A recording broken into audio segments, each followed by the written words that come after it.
The Grand Concord Hall was a dome of glass and starlight, suspended in low orbit above HFY Prime. It gave an uninterrupted view of the nebulae that curled like painted smoke beyond the station's shielded shell. Beneath that cosmic vista, representatives of 100 species whispered, bickered, and plotted in elegant robes or gleaming armor. Commander Ilara Voss stood alone.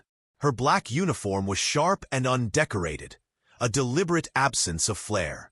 Her posture was military, her eyes calculating, and her silence louder than most of the speeches echoing across the chamber. From her elevated platform, she watched the debate unfold.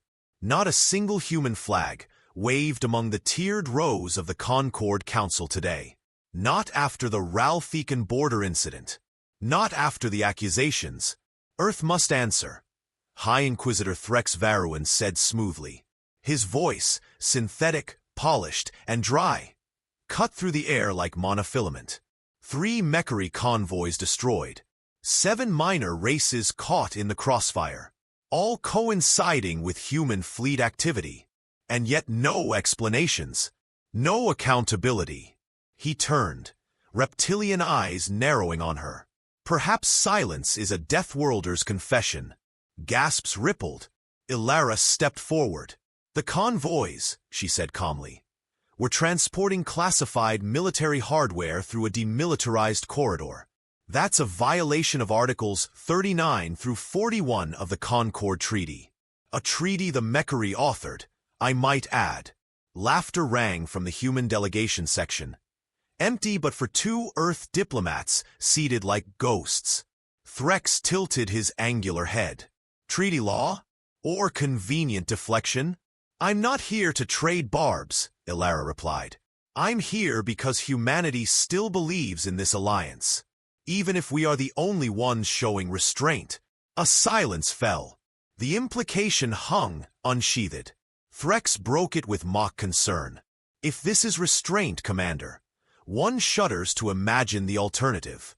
Ilara didn't blink. Then don't. She turned without awaiting reply, her footsteps echoing in the stillness.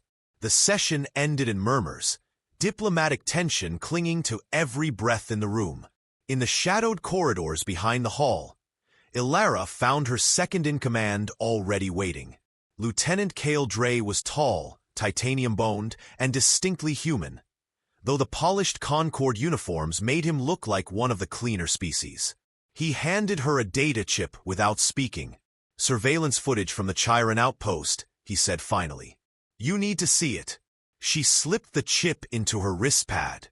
The holofeed opened in a silent flicker. The grainy footage of a nighttime raid. Slender figures breached the compound perimeter. Not pirates. Not mercs. Trained operatives. Fast. Precise. But the eyes gave it away. Glass black and unblinking. Mechari infiltrators. They hit a research outpost, Dre said, his voice low. Non-military. We lost 6 civilians. They took 2. Ilara stared at the final frame. Blood pooled beneath a shattered window, the Earth flag torn and half-burning. They're provoking us, she muttered. And we're letting them. No, her voice was steel. We're building our case. Mechari involvement in a Concord-sanctioned facility attack? That's enough to bring half the neutral votes to our side. Dre frowned. You're betting on the Concord to stay fair. That hasn't worked well for us lately. She didn't argue. Instead, she turned toward the window. The stars beyond looked colder now. We've hidden who we are for too long, she said quietly. They've started to think the mask is our face. Later, back in her quarters, Ilara activated a secure uplink to Earth Command. The room dimmed, shielding activated, and her console pulsed once before stabilizing. A hologram flickered into form. Admiral Kalen Voss, sharp-jawed and older than Earth's first moon base. Ilara, he said, folding his hands. Report. She detailed the outpost attack, Threx's accusations, and the political undercurrents tightening around Earth like a noose. Kalen listened, stone-faced. They're laying a trap, she concluded. push us to react, frame us as aggressors, then unify the Concord against us. The Admiral nodded slowly. And your recommendation? Ilara hesitated. I say we stop pretending we're weak. But not yet. Not until I have proof. Not until the vote tips our way. If we reveal our full hand too soon, we lose control of the story. Kalen's voice was a low growl. They've mistaken our patience for weakness. I intend to correct that. He leaned forward. You'll get no reinforcements. No visible escalation. If this goes loud, it has to be on your timing. Do you understand me, Ilara? I do. He held her gaze. Do not fail. Earth is watching. The transmission ended. The silence that followed felt heavier than the vacuum outside her hull. By morning, the propaganda storm had begun. GalacticNet flashed with stories. Human strike forces breach Concord protocols. Earth forces suspected in Outer Rim killings. Can Deathworlders be trusted? Ilara stood before the intel wall in her private briefing room, eyes scanning the headlines. They're winning the narrative, Kale said grimly. Let them.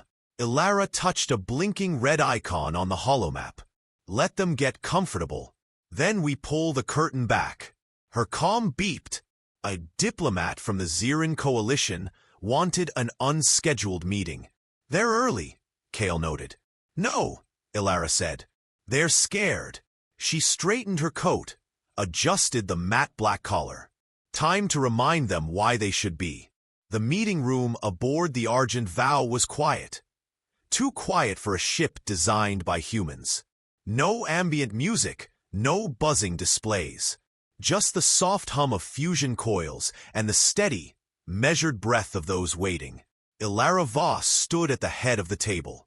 On either side, her assembled advisors and operatives, soldiers, analysts, techs. No politicians. Kale Dre leaned forward, fingers steepled. We're bleeding influence by the hour. The Zirin meeting bought us goodwill, but not votes. They're watching to see how we react. One misstep, we lose the swing species. I'm not interested in being liked, Ilara said. I'm interested in surviving. A hologram blinked into place above the table. The Chiron outpost again. Same attack, different angle. This time, someone enhanced the footage. You could see the Mechary agents clearly now. Uniforms without insignias. Emblems etched into shoulder plating. Scratched out post-mission sloppily. But one survived. Unconscious. Contained. Kale triggered the next feed. The image changed to a secure holding cell in the lower decks. The prisoner was Mechary. Tall. Sinewy. Eyes like twin lenses of obsidian. He hadn't spoken since arrival. 2 hours of interrogation, Kale said. Not a word. Just stares. Even the AI can't crack his shell. Ilara stared at the screen, silent. Then, bring me to him. The holding bay reeked of sterilizer and blood. Ilara stepped inside the sealed room alone.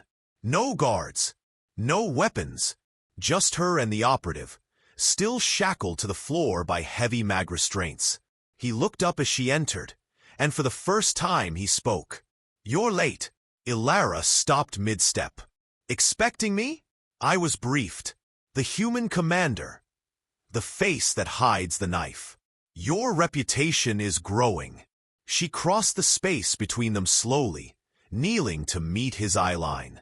Let me save you the time, she said. I'm not here to threaten you. I'm not here to negotiate. He blinked, confused. She continued. You're not the first spy I've broken. You won't be the last. What matters is who you betray, and what you survive. The prisoner's lips twitched into something resembling a smirk. You still think this is about Earth? Ilara didn't flinch. It is now. Hours later, Kale met her outside the decontamination corridor. Get anything? She handed him a data chip. He talked. He screamed. Kale looked at the chip, then at her. How far did you go? I asked questions. He answered. That was all she said. Back in the command chamber, Ilara pulled up the Mechari's confession.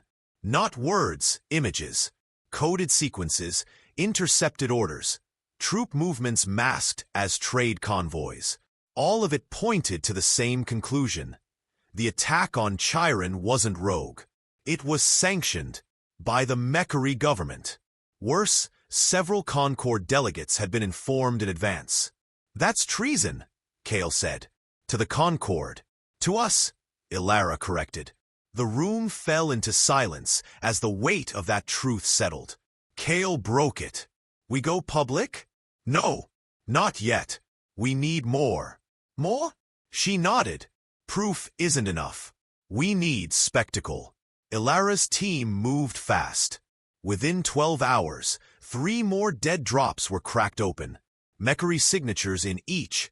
Hard-coded transmissions routed through ghost relays. They'd underestimated how much Earth could intercept when it stopped pretending to be deaf. By the next day, 2 smaller races had come forward quietly. The Arathai and the Nock, both victims of past accidents along the Mechari border. Neither wanted war, but both handed over logs, maps, intercepted comms. Pieces of a puzzle only the humans were bold, or desperate, enough to assemble. On the 3rd night, Ilara stood alone on the Argent Vow's observation deck, watching HFY's pale blue orbit shimmer below. Kale found her there, arms crossed. They're going to force our hand, he said softly. She didn't turn. They think we're still buying time, she murmured. They think Earth is bluffing. Kale hesitated. Aren't we? No, Ilara said. We never were. We were hoping reason would hold. He nodded, silent. War's coming, she added. And if the Concord calls us the aggressors? She turned now, eyes cold, resolved. Then history will remember who struck first, and who ended it. Early the next cycle, Ilara called a closed-door meeting with select Concord delegates. Species still neutral, still watching. The room was shielded. No recordings. She stood before them with the prisoner's confession, the intercepted Mechari orders, and the evidence of Concord complicity. This, she said, is not a diplomatic issue. This is a purge in motion. Earth is not the first target. We're the last. Ambassador Kolai of the Zirin leaned forward. His skin shimmered with bioink pulses of stress. Why not present this to the full council? Ilara met his gaze. Because half the council already knows. They just assumed we'd die quietly. Whispers followed. The delegates looked at one another, doing fast calculations. Alliances risk survival. Ilara closed her statement with one line. If you stand with us now, we'll remember. If you don't, you may not get a second chance. Then she left them to decide. Later that night, Kale found her back in the strategic deck. We have movement, he said. The Mechari fleet repositioned near the Epsilon Gate. No declaration. No comms. Just waiting. She stood and walked to the table. The hologram showed a swirling cascade of red dots, Mechari ships. Too many for coincidence. She tapped a control. Dozens of human battlecruisers, stealth-enabled, flickered into view across nearby sectors. Hidden. Prepared. Armed. Kale raised a brow. They've been there all along? They've been watching, Ilara said. For how long? She allowed herself the faintest smile. Since the first outpost burned.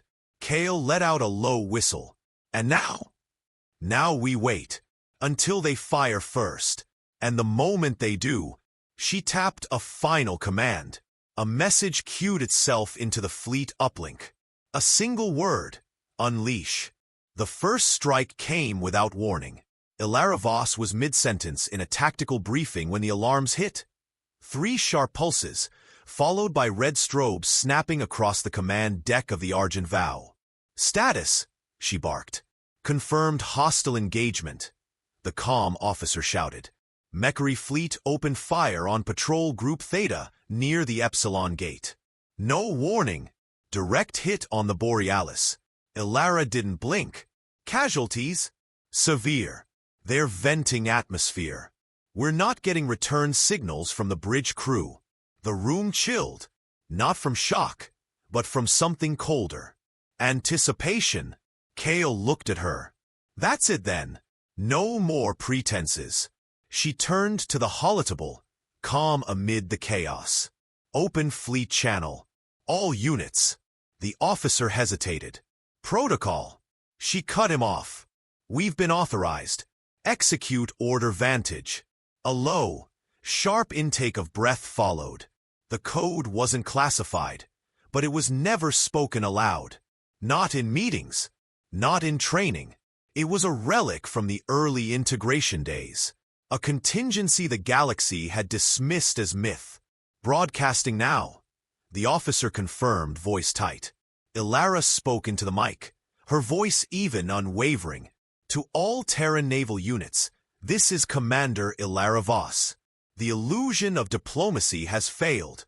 The Mechari have initiated open hostilities. You are authorized to engage under Protocol Vantage.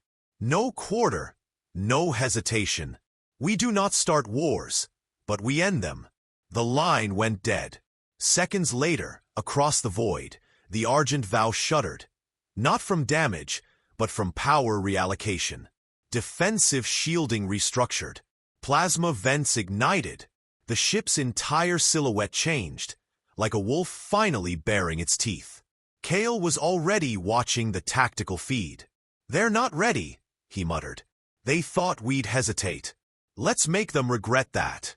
Out in the black, Task Force Aegis came online. Dreadnoughts hidden in asteroid belts powered up silent drives. Stealth corvettes peeled away for moons, uncloaking as they flared to full burn. Rail cannons the length of city blocks emerged from hidden orbital shells. Targeting arrays blinked alive, each calibrated to pierce alien hull composites. The humans had not been idle. The Argent Vow led the counterstrike. Ilara stood on the bridge, watching through the forward viewport as space itself seemed to fracture. Turrets fired with surgical precision, slicing apart the Mechari forward line. Status on enemy flagship? She asked. Identified. Necris Valor. Shielded. Holding position. They're not committing it yet. Force their hand, she said. Kale issued orders.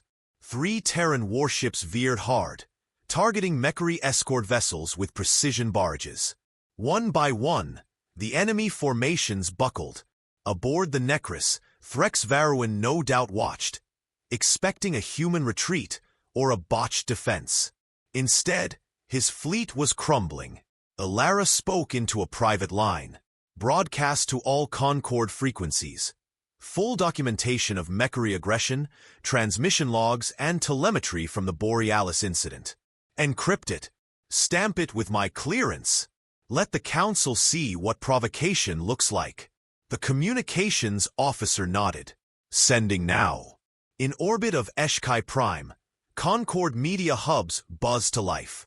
Across the galaxy, species who had dismissed humans as volatile, but ultimately harmless watched in silence.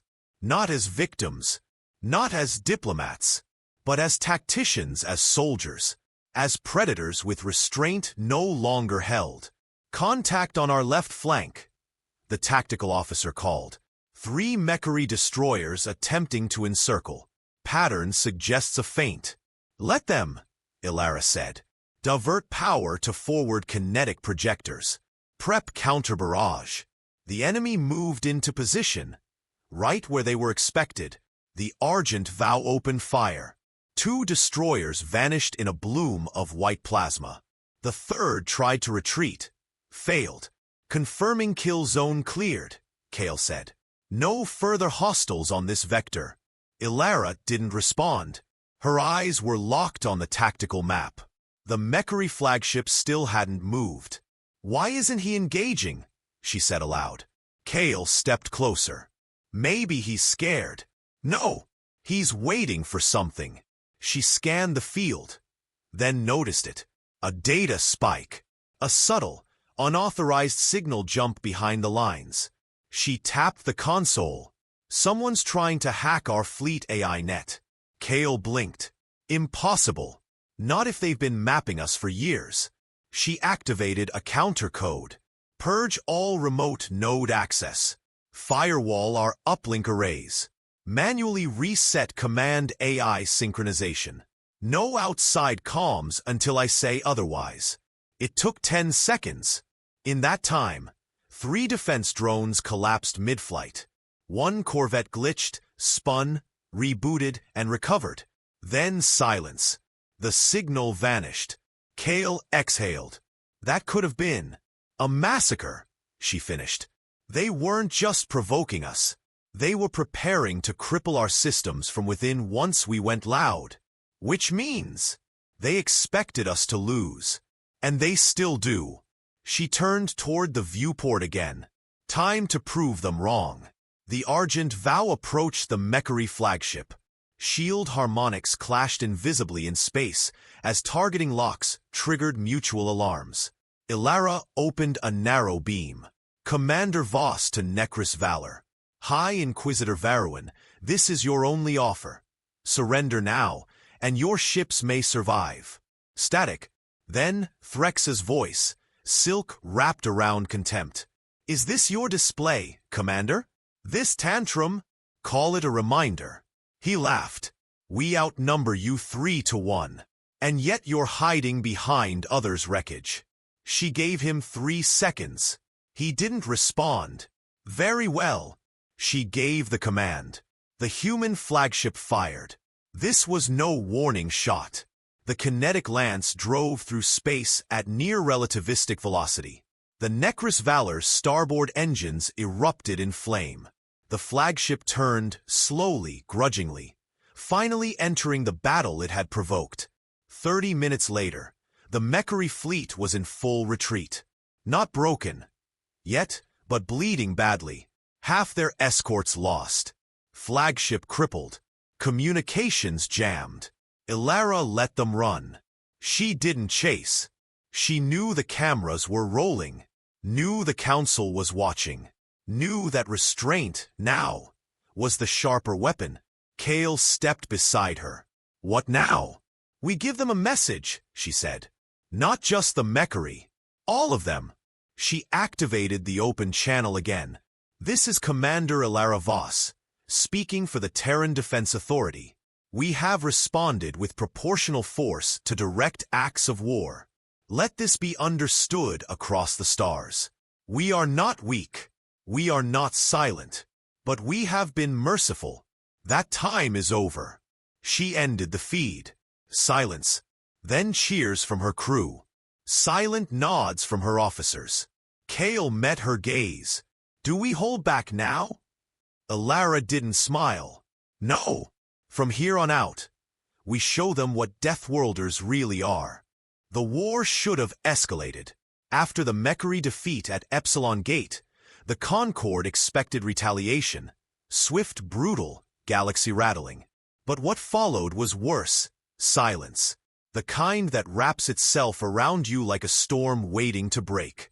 Commander Ilara Voss walked the length of the Argent Vow's forward observation deck. Gaze locked on the far side of the stars. Mechary Prime hung there in the distance, a smoldering pearl of industry and pride. And now, target. Kale Dre stepped beside her, jaw tight. Orbital scans confirm it. Civilian evac routes cleared. Power grid fluctuations. They're prepping for a siege. They know what's coming, Ilara said. He nodded. Half the fleet's asking what the final order is. The other half's already locked and loaded. She exhaled slowly. We didn't come to glass a planet, but they need to believe we can. Behind them, on the main deck, screens blinked with incoming data. Allied ships, once hesitant, now emboldened, were aligning in Terran formation. Xeran cruisers, Nox stealth ships, even a handful of Arathai signal corvettes. The swing species were choosing sides, and Earth, for the first time, stood at the center of the board. Kale handed her a new file. Recovered logs from the Mechary AI network breach. Names: Codes. Council delegates compromised. Ilara scanned the list. 10 names. 5 races. Some she had expected. Others hit harder. Friends. Allies. They plan to fracture us from the inside, she said, voice low. Split us off. Provoke, isolate, dismantle. Kale's tone sharpened. We should go public with this. Burn the mask off the Concord. No, she said. We wait. For what? She turned. For the ones who still believe they're untouchable. Hours later, the Argent Vow entered silent orbit above Mechari Prime. The planet below was dark in places it shouldn't have been. Their defense grid was active, but spotty. Coordinated EMP bursts from Terran drop drones had shut down half their early warning systems within minutes. No shots fired, no cities harmed, but the message was clear. We are already here. A transmission pinged. Mechari code. Encrypted formal. Kale frowned. From the surface. Threx Varuin. Patch it through. The screen flickered. Threx appeared in full ceremonial armor, though the right pauldron was scorched. He looked older now, less composed. Commander Voss, he said with clipped politeness, I assume you consider this your victory. No, she replied. Not yet. His gaze narrowed. You've made your point. The galaxy knows you're dangerous. Unpredictable. Do you think fear wins wars? No, but it ends them. He scoffed. You demand surrender? I demand truth. You ordered the outpost attacks. You infiltrated our fleet AI. You bribed council members to turn against us. You have no proof. We have names, logs, signatures, and full cooperation from 2 of your agents, alive and speaking. For a moment, Threx didn't answer. Then, what do you want? Ilara stepped closer to the feed. You. Off the council. Public confession. Reparations. And a permanent withdrawal of Mechari military assets from Concord border territories. You're dictating peace terms. I'm dictating mercy. You have 12 hours. She cut the transmission. Kale looked at her. 12 hours for them to decide if they still believe their own lies, she said. The countdown began. Human ships formed a blockade above Mechari Prime. No fire, no threats, just presence, ominous, unmoving. Beneath them, the Mechari military scrambled to simulate strength they no longer had. Back on the Argent Vow, the diplomatic deck came alive. Delegates from half the Concord systems were now requesting private calls, offering alliances, trade pacts, or simply begging for neutrality. Earth, once overlooked, had become gravity. Ilara moved between meetings, collecting offers, gauging loyalties. She didn't smile. This wasn't victory yet. Only clarity. In the final hour, a private channel blinked open. Unknown origin. Secure frequency. She accepted. The hologram that appeared wasn't Threx, but Admiral Viral of the Mechari civilian fleet. A man she'd only seen in footnotes. He bowed his head slightly. Commander Voss, I speak on behalf of the surviving members of the Mechari Civil Assembly. Not the military? No longer, Viral said. Threx Varuin has been removed. He faces tribunal charges pending full Concord review. Ilara said nothing. Let the silence do the work. Viral continued. We accept the terms. Full withdrawal. Council seat abdication. Reparations to be negotiated. She folded her hands.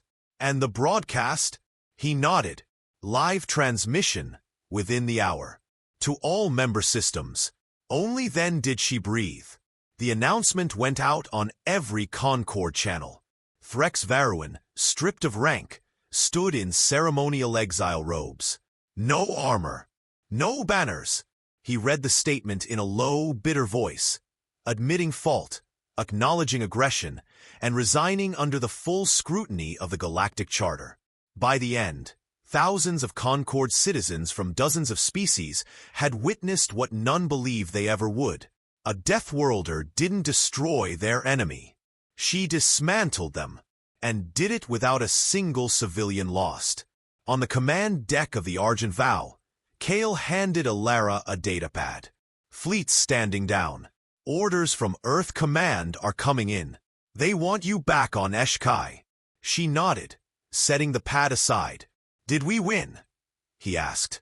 Alara stared out at the planet below, a world that had once plotted Earth's downfall. Now quiet, watching. We didn't lose, she said. That's enough for now. Kale nodded. The Council will try to rewrite this. Paint us as overreacting. Dangerous. They'll try, she said. But the galaxy remembers what it sees, and they just saw the truth. He chuckled. The moment we stopped hiding, Alara looked at him. The moment they realized we weren't hiding to deceive them. We were hiding to protect them.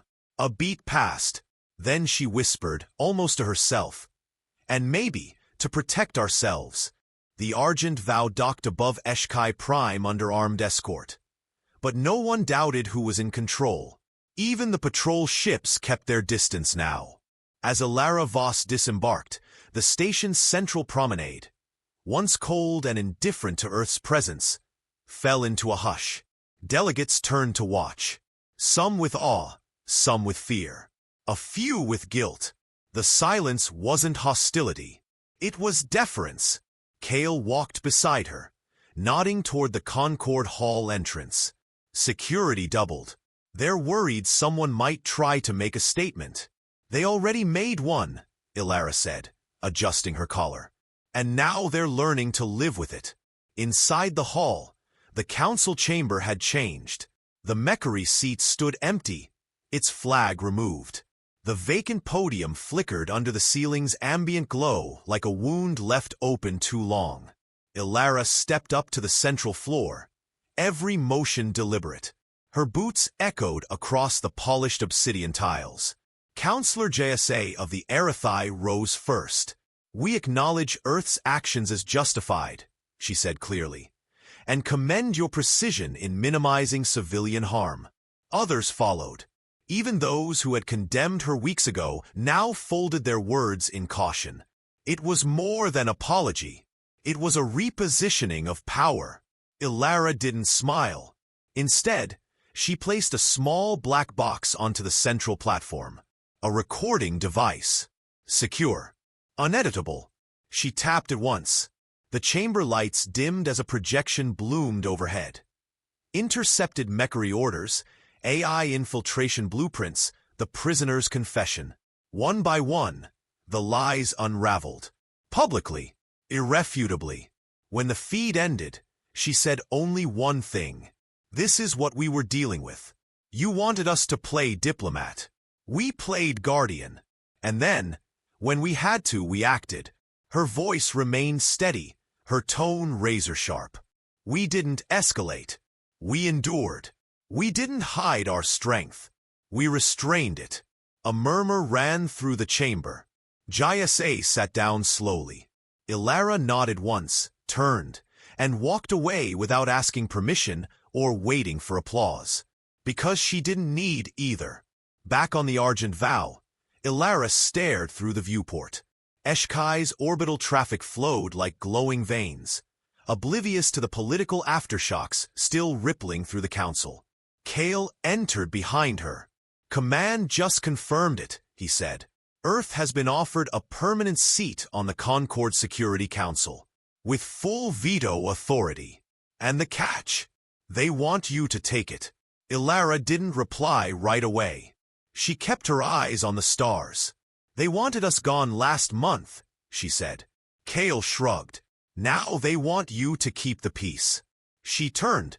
Do you think we should? Kale gave her a look. You've already been doing it. She considered that. How close everything had come to collapsing. How easily the mask they'd worn could have cracked in the wrong direction. A lesser commander might have burned Mechary Prime to ash. A lesser people might have let the fire define them. Schedule the return to Earth, she said. We've earned a moment to breathe. The descent to Earth was slow and ceremonial. Civilian networks tracked the Argent Vow's return in real time. Millions watched, not as an act of celebration, but as recognition. The world had changed in a month. No longer a border species. No longer underestimated. The humans had revealed what they were capable of. Not with a roar, but with precision, control, and intent. As the shuttle doors opened onto Earth's soil, crowds lined the landing site in silence. Ilara stepped onto the tarmac alone. No parades, no speeches, just the weight of what had been avoided and what had been exposed. Her parents were there. So were classmates from officer school. Reporters with camera drones hovered, but didn't dare interrupt. Kale met her a few paces out. You know, he said, back when I joined up, I thought Earth would always be the galaxy's footnote. A curiosity. A death world with too much bite. Not enough diplomacy. She glanced over. And now? Now they know we were holding back. They walked in silence for a moment. Then Kale stopped. There's a cadet waiting to meet you, he said, nodding toward the side platform. She insisted. Refused to leave. Ilara raised a brow. She walked over and found a young alien, barely out of her teens, wearing the uniform of the Concord Diplomatic Academy. Short, silver-skinned, nervous. The cadet straightened. Commander Voss? Yes. The girl hesitated. I was taught that humans were volatile. That Earth was dangerous. But you didn't act like that. Not until you had to. Why? Ilara knelt slightly, so they met eye to eye. We weren't pretending to be kind, she said softly. We are kind, but we were also hoping, truly hoping, you'd never see what we're capable of when forced. The cadet blinked. And now that we have, Ilara's expression didn't change. Now, you understand why we stayed quiet. Later that night, Ilara stood alone on a cliff overlooking the Pacific. The wind tasted of salt and silence. She could still hear the council's final words, still see the aftermath. But none of it mattered now. She'd done what had to be done. She hadn't unleashed Earth's full fury. Only enough to end the lie. Kale joined her minutes later. He handed her a simple data pad. What's this? Request from the Concord, he said. Advisory roles. Strategic input. A formal blueprint for interspecies military cooperation. She scanned it, expression unreadable. Then she handed it back. We'll review it tomorrow. Kale smirked. You're not done with this, are you? Ilara smiled for the first time in days. No, I just finally get to do it on our terms. They stood in silence, the stars blinking above them like distant witnesses. Earth hadn't changed, but now the galaxy knew.